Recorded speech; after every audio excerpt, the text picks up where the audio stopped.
El presente video tiene la finalidad de desarrollar los puntos y objetivos de la materia de Civil 3 en su segunda corte en la Universidad Bicentenaria de Aragua, Núcleo Valle de la Paz. Los compañeros a exponer: Marcos Veloz, Ramón Alcántara, Cristian Solórzano y Jesús Palma, y mi persona, Tiuna Moreno. El punto a exponer: los modos de adquisición de la propiedad. Cuando se habla de los modos de adquirir, muchas veces se entiende que se trata de los actos y hechos que, de acuerdo con la ley, tienen el efecto de convertir a una persona en propietaria de una cosa, y de acuerdo al ordenamiento jurídico, el efecto de convertir a la persona en titular de derecho. La propiedad se adquiere mediante el contrato a título derivativo, o sea, que constituye un modo de transmitir la propiedad. Debe concurrir ciertas condiciones en el contrato. Debe ser traslativo, porque debe tener por objeto la transmisión de la propiedad, caso de donación, ventas, permutas, el mutuo y a veces el contrato de obra. La transmisión de la propiedad supone, además, que las cosas objeto del contrato existan y que sean un cuerpo cierto. La pérdida de la propiedad supone ser por abandono, transferencia a otra persona, por gravamen, por incumplimiento de la obligación, por donación o por testamento. Reconocer los modos de adquisición de la propiedad. La principal clasificación de los modos de adquirir la propiedad es la que distingue entre modos de adquirir la propiedad, es la que distingue entre modos originarios y modos derivativos de adquirir. Un modo de adquirir es originario cuando se nace el derecho directamente en el adquiriente. Un modo de adquirir es, en cambio, derivativo cuando por efecto suyo el adquiriente, llamado también causaviente, se hace titular del mismo derecho de la propiedad que antes correspondía a otra persona llamada causante. Desde otro punto de vista, los modos de adquirir se clasifican en modos de adquirir a título universal y a título particular. Los modos de adquirir a título universal se caracterizan porque lo adquirido es una universalidad o una alicuota de ella. Los modos de adquirir a título particular se caracterizan porque lo adquirido es un bien o varios bienes derivados.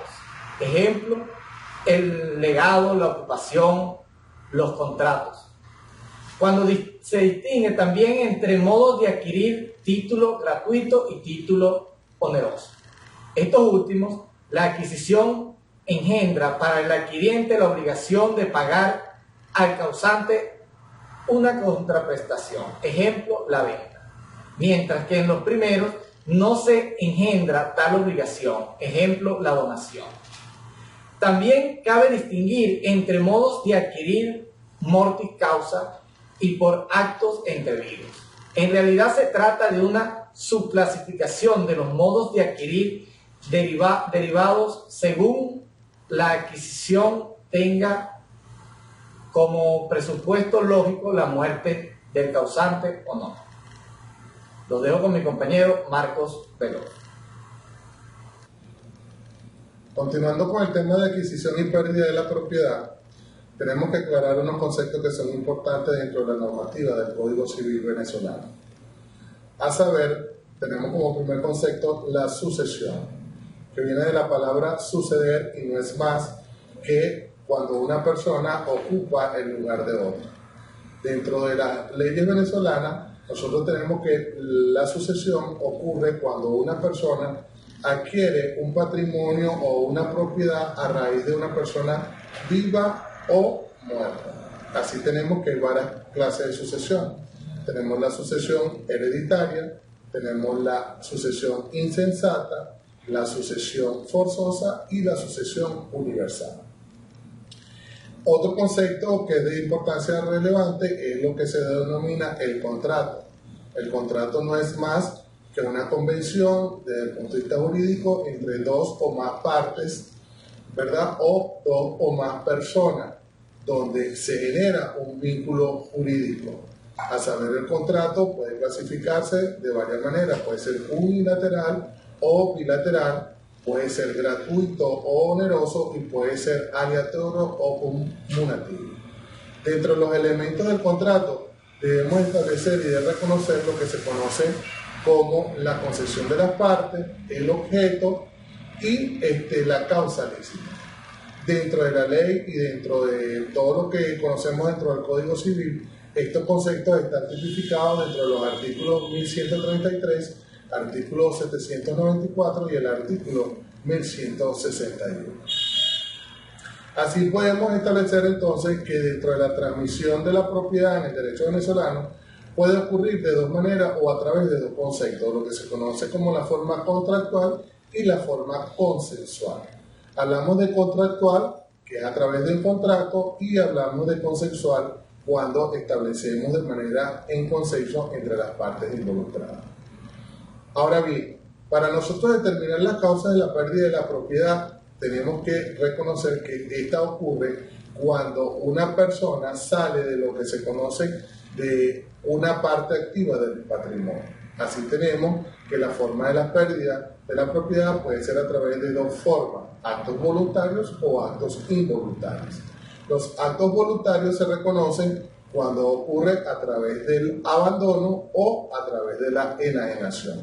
Y los actos involuntarios ocurren a través de la pérdida, de la revocación y de la expropiación. Dentro de nuestro contexto y dentro de nuestra norma jurídica tenemos que conocer unos conceptos que son de vital importancia en esta materia. Así tenemos lo que se conoce como prescripción extintiva, la usucapión y la reivindicación. Dentro de la prescripción extintiva es la que ocurre sobre los derechos crediticios, es decir, esto establece que al deudor se le libera de su obligación, mientras que la usucapión, que ocurre sobre los derechos reales, ¿verdad?, es nada más donde ocurre la adquisición de un derecho. La transición reivindicatoria ocurre cuando el titular de una propiedad o de un patrimonio le dé vuelta su derecho sobre la misma a través de la persona que lo posee. Lo dejo ahora a continuación con el compañero Jesús Palma, que continuará delimitando los conceptos del tema del cual no fue asignado.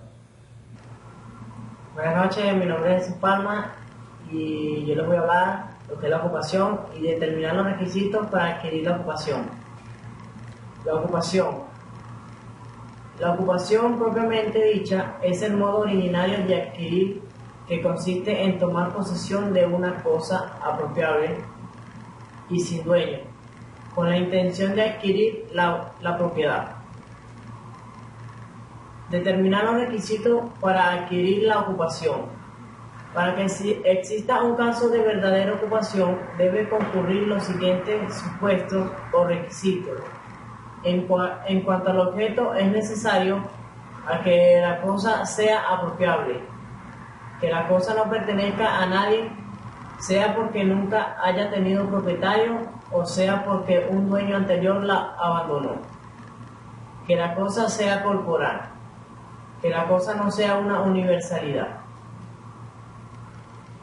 El acto constitutivo de la ocupación es la toma de posesión de las cosas, para lo cual basta que el sujeto obtenga una disponibilidad de hechos sobre la misma, aunque no haya realizado su aprehensión en el sentido estricto de la palabra. Pero es necesario que el acto o hecho se verifique con la intención tácitamente del propio hecho de tomar posesión. Como se requiere un acto intencional, parte de la doctrina considera que el ocupante debe tener capacidad de ejercicio o negociar. Sin embargo, domina la idea de que basta la simple capacidad natural de embargo. Domina la idea de que basta la simple capacidad natural de entender y querer, ya que la ocupación no es un negocio jurídico ni un acto análogo al negocio jurídico. Los efectos de la ocupación produce la adquisición originaria de la propiedad y por lo tanto libre de cargas y gravámenes. Esto fue toda mi exposición, lo dejo con mi compañero Cristian Solosa. Buenas noches, mi nombre es Cristian Solórzano. Prosigo la exposición. Mi punto a tratar es analizar los casos especiales de la ocupación.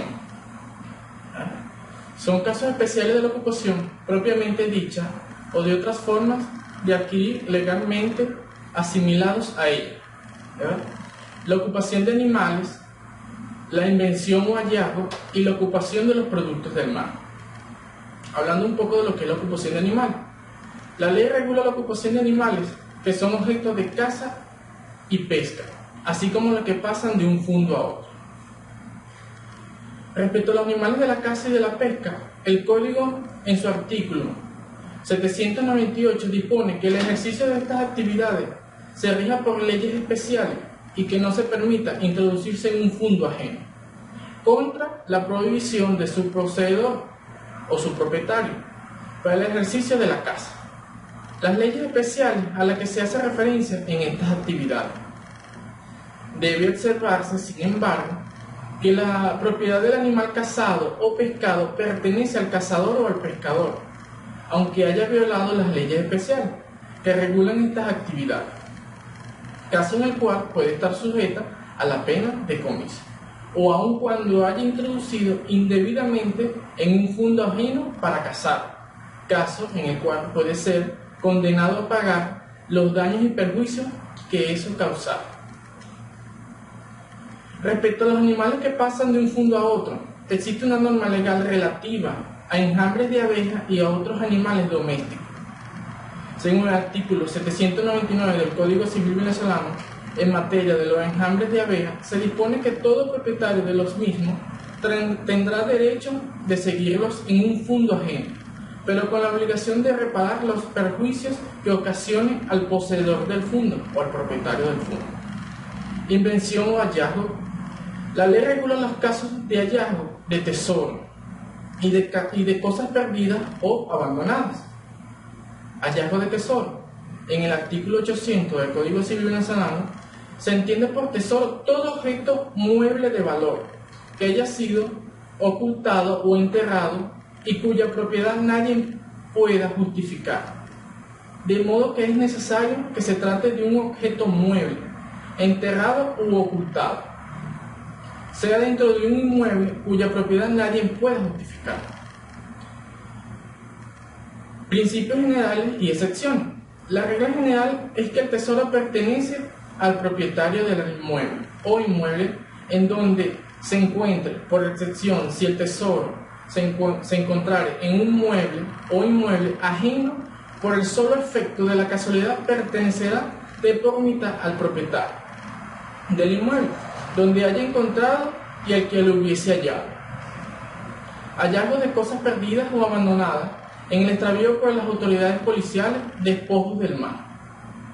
En esta hipótesis, en el artículo 801 del Código Civil venezolano, la ley parte de que es posible que las cosas halladas tengan un dueño o que no las tengan. Por ello se ordena que el hallador de una cosa mueble que no pueda considerarse como tesoro deberá restituirlo a su dueño. Y si no consiere, a este deberá consignarlo inmediatamente en el poder de primera autoridad civil de la parroquia o municipio del lugar donde lo haya encontrado. También en el artículo 802, la autoridad hará publicar la consignación en uno de los periódicos del lugar o del municipio, si lo hubiere, se lo hubiere, y por carteles que permanecerán fijados en lugares más públicos de la población, por espacio de 15 días, renovándolos en ese término si fuera necesario. En el artículo 803, pasados 6 meses después del término fijado, ya reflejado en el artículo 802 del Código Civil, sin que se haya presentado al propietario la cosa o el precio de ella, si las circunstancias hubiera hecho necesaria su venta, pertenecerán a quien lo haya encontrado. También en el artículo 803, en un apartado único, dice que el propietario de la cosa perdida o quien la haya encontrado en su casa deberá tomar la cosa o el precio y pagar los gastos que aquella hubiera ocasionado. En el artículo 804 del Código Civil venezolano, el propietario de la cosa o aquel por sus relaciones con este responde de la pérdida de la cosa deberá pagar a título de recompensa a quienes le haya encontrado, si éste le exigiere, el 10% de su valor, según el estimado común. Si este valor excediera de los 2.000 bolívares, la recompensa por ese exceso será únicamente el 5% de su valor estimado. Si el interesado ha ofrecido una recompensa mayor, será la recompensa debida del valor. Artículo 805 del Código Civil venezolano. Los derechos sobre las cosas arrojadas al mar o que provienen de naufragio se arreglarán según lo dispuesto en su artículo 801 y siguientes sobre las cosas encontradas, y se publicarán también los avisos en la prensa. Lo que es la ocupación de los productos del mar. En el artículo 806 del Código Civil venezolano, los derechos sobre los productos del mar que se extraen de su seno o se encuentran en las olas, en las plantas y en las hierbas y que crecen en estos se arreglarán por las leyes especiales, y a falta de estas se adquirirán por ocupación. Bueno, esto fue todo mi punto a exponer. Lo dejo con mi compañero Ramón Alcántara. Muchas gracias. Mi nombre es Ramón Alcántara y voy el tema que me tocó: modos de adquirir la ocupación. Se llama modos de adquirir los derechos todos los actos y hechos que, de acuerdo con el ordenamiento jurídico, tienen el efecto de convertir a una persona en titular de derechos. En la enumeración, primero, en el artículo 796 del Código Civil establece: la propiedad se adquiere por ocupación. También la propiedad y demás derechos se adquieren y transmiten por la ley, por sucesión y por efectos de contratos. Pueden también adquirirse por medio de la prescripción.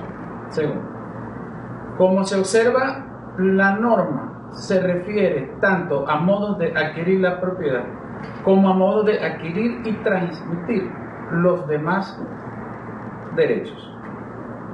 Tercero, la doctrina señala a veces que la enumeración legal, debido a que se tuvo que haber incluido la acepción, que no es lo mismo que la adquisición de los bienes muebles por la posesión de buena fe y el acto de Estado. Por último, es evidente que la ley hubiera sido más precisa si, en vez de mencionar entre los modos de adquirir a la prescripción, hubiera mencionado la usucapión, porque esta es la única clase de prescripción que constituye modo de adquirir. Clasificación de los modos de adquirir la ocupación. La principal clasificación de los modos de adquirir la propiedad es la que se distingue entre los modos originarios y los modos derivativos de adquirir. Un modo de adquirir es originario en el derecho y su propiedad, antes que no existía, y por lo tanto puede ser necesario cuando se hace nacer el derecho directamente en su adquiriente. Un modo de adquirir, en cambio, de derivativo, cuando su efecto se adquiere llamado el causaviente y se hace titular del mismo derecho de propiedad que antes correspondía a la otra persona llamada causante. Los modos de adquirir se clasifican en modos de adquirir a título universal y a título particular. Los modos de adquirir a título particular se caracterizan porque lo adquirido de los bienes determinados, como por ejemplo el legado, la ocupación y el contrato. En estos últimos de la adquisición engendra para adquirir las obligaciones de pagar al causante las contraprestaciones. Ejemplo, una venta. Los modos de adquirir originarios son títulos gratuitos y los otros modos de adquisición es mortis causa. Muchísimas gracias. Esta fue nuestra presentación del Grupo de Derecho de Valle de Arapaco, Estado Guárico.